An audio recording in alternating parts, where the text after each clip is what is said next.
या मुस्लिमांना काही नको, कारखाने तुमच्याकडे, सोसायट्या तुमच्याकडे, बँका तुमच्याकडे, सगळं तुमच्याकडे ठेवा, आम्हाला फक्त मानव सेवेचं काम करू द्या.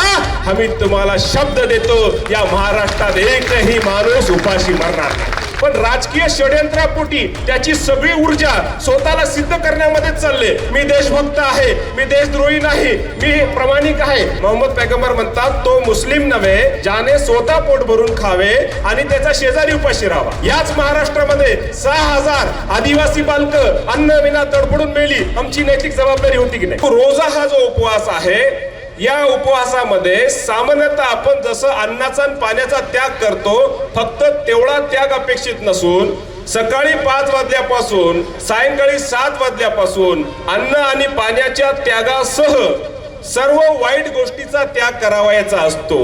कोणाची निंदा करायची नाही, खोटं बोलायचं नाही, वाईट चिंतायचं नाही, द्वेष करायचा नाही, मत्सर करायचं नाही. म्हणून तुम्ही पाहिलं असेल की जे लोक समाजामध्ये थोडं विघ्न करतात, जे उद्धटपणे वागतात, रमजान मध्ये अचानक सभ्य होऊन जातात. तुम्हाला असं जाणवलं असेल की याच्या वागण्यामध्ये फरक आला असेल का? कारण त्यांना माहिती आहे की उपवासामध्ये या गोष्टी मी करत नाही, करू शकत नाही.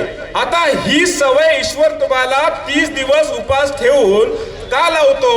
त्याच्यामध्ये सर्व वाईट गोष्टीचा त्याग करायचा आहे आणि सर्व सत्कर्माच्या गोष्टी आत्मसात करायच्या आहेत. त्याच्यामध्ये एक गोष्ट महत्वाची काय आहे? परोपकार. आता मला सांगा, सकाळी 5 वाजल्यापासून 7 वाजल्यापर्यंत सायंकाळी 15 तास उपाशी राहिल्यानंतर आम्हाला जाणीव होते की माझ्याकडे अन्न आहे, माझ्याकडे पैसा आहे, सगळ्या साहित्य उपलब्ध आहे, पदार्थ उपलब्ध आहे, पण मी जर 15 तास उपाशी राहिलो तर मी व्याकुळ होतो, अस्वस्थ होतो, मला भूक लागते, मला चक्कर येते, मला सहन होत नाही. मग या जगामध्ये जे लोक आहेत, गरीब लोक आहेत, या आदिवासी भागामध्ये आहेत, या जंगल तांड्यावर राहणारे माझे बांधव आहेत, त्यांना अन्न उपलब्ध होत नाही तर त्यांना किती त्रास होत असेल, त्यांना भुकेविना ते किती तडफडत असतील. ही जाणीव तुम्हाला 15 तास दररोज रमजानच्या महिन्यामध्ये 30 दिवस करून दिली जाते.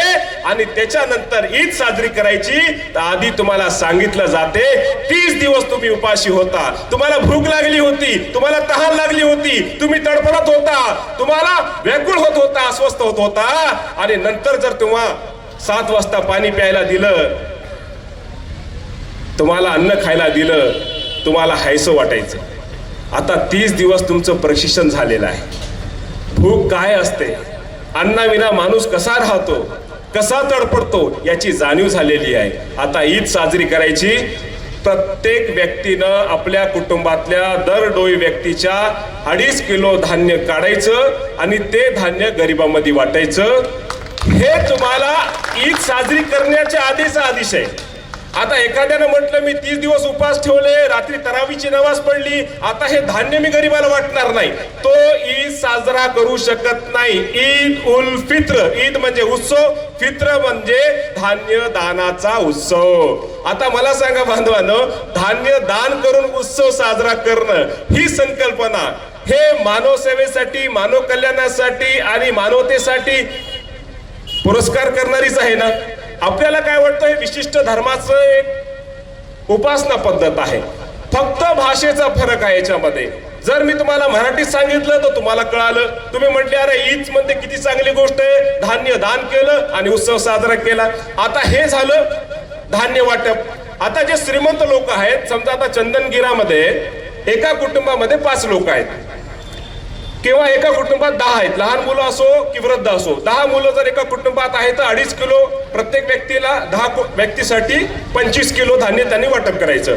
आता इथं समजा 1000 कुटुंब जर असतील तर 1000 गुणिले 25 किलो म्हणजे एवढं धान्य तुम्ही वाटप करायचं. आता मला सांगा, यांनी जर आसपासच्या भागामध्ये वाटप केलं तर मला असं वाटते एकेका गरीब कुटुंबाच्या घरी 1-2 क्विंटल धान्य जमा होऊन जाईल आणि त्याला काही गरज पडणार नाही. तुम्हाला आश्चर्य वाटेल, ईदच्या आधी जे लोक फित्रा किंवा धान्य वाटप करतात, दान करतात, गरिबाकडे एवढं धान्य होता ते सगळं धान्य ते नेऊन पुन्हा मोंड्यात टाकतात आणि ते मोंड्यातलं धान्य जे 20 रुपये किलोनं आणलेलं असते ते 12 रुपये किलोनं मोंड्यावाला घेते, पुन्हा ते अजून वाटले जाते. म्हणजे एवढी उलाढाल या ईद मध्ये होते.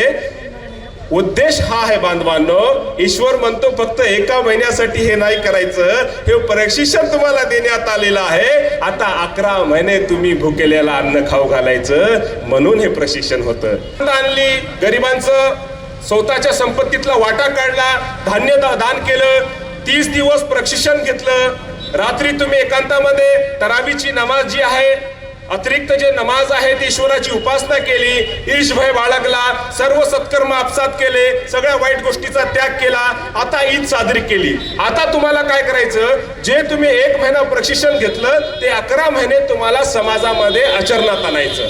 आता एक्झाम्पल, तुम्ही 30 दिवसामध्ये लोकसेवा केली. आता तुम्हाला या महाराष्ट्रामध्ये मानव सेवेचं, मानव कल्याणाचं काम करायचं. आता याचा संदर्भ काय, याचा संदर्भ कुराणमध्ये ईश्वर म्हणतो, सूरे अल इम्रान मध्ये आहे, श्लोक 110 कुंतुम खैरा उम्मतीन उखरजित लिन्नास तामरून बिल मारूफ व तन्हौना अनिल मुनकर. आता ईश्वर काय म्हणतो, हे समुदाय म्हणजे मुस्लिमांना संबोधित करतो ईश्वर, हे समुदाय तुम्ही उत्तम समुदाय आहात. तुमची निर्मिती मानव कल्याणासाठी केलेली आहे. तुम्ही सत्कर्माचा उपदेश देता आणि तुम्ही वाईट गोष्टीपासून लोकांना थांबवता, दुष्कर्माचा नाश करता. आता मला सांगा, कुराण काय म्हणतो, मुस्लिमांची निर्मिती मानव कल्याणासाठी झालेली आहे. आता हे 1 महिन्याचं प्रशिक्षण दिलं मानव कल्याणासाठी, आणि हे तुम्हाला आता ईश्वर सांगतो तुम्हाला मानव कल्याण करायचं आहे. आता माझे मुस्लिम बांधव इथे बसलेले आहेत, त्यांना एक माझा प्रश्न आहे.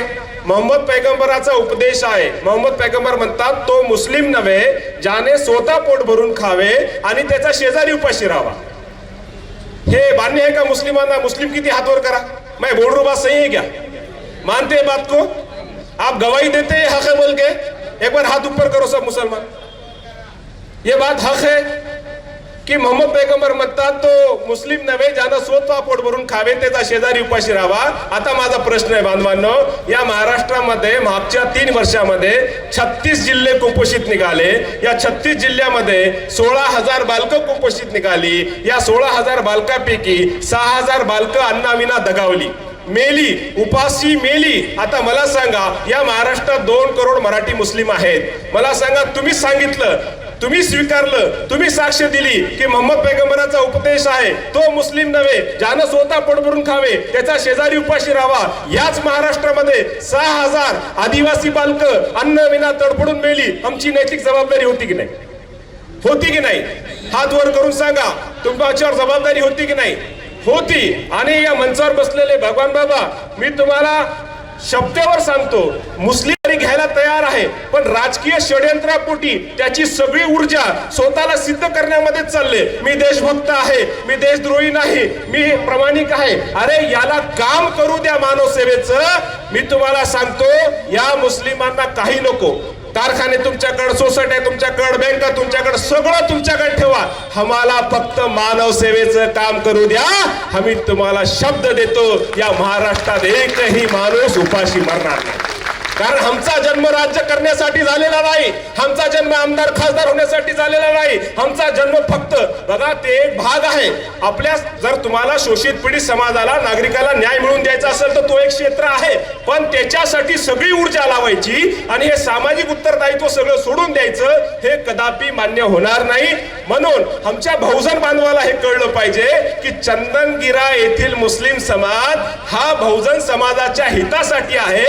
रमजानचा महिना आणि ईद उल फित्र हा जो उत्सव आहे, हा एक प्रकारे मानव सेवेसाठी प्रशिक्षण झालं आणि मानव सेवेसाठी हा मुस्लिम समुदाय आता तयार झालेला आहे. आता 11 महिने हा मानव सेवा करणार आहे, लोककल्याणाचं काम करणार आहे. आणि या कामासाठी माझ्या बहुजन हिंदू बांधवाचं आशीर्वाद आणि मदतीची गरज आहे. मला विश्वास आहे की माझा बहुजन हिंदू बांधव या मुस्लिम समुदायाला, या महाराष्ट्रातील शोषित पीडित गरजू शेतकरी कष्टकऱ्यांच्या कल्याणासाठी पूर्ण शक्तीनिशी सहकार्य कराल.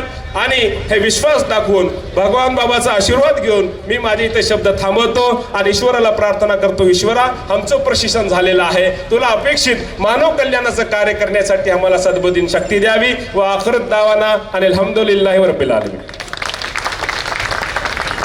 धन्यवाद सुभान अली साहेब, अत्यंत अभ्यासपूर्ण मार्गदर्शन.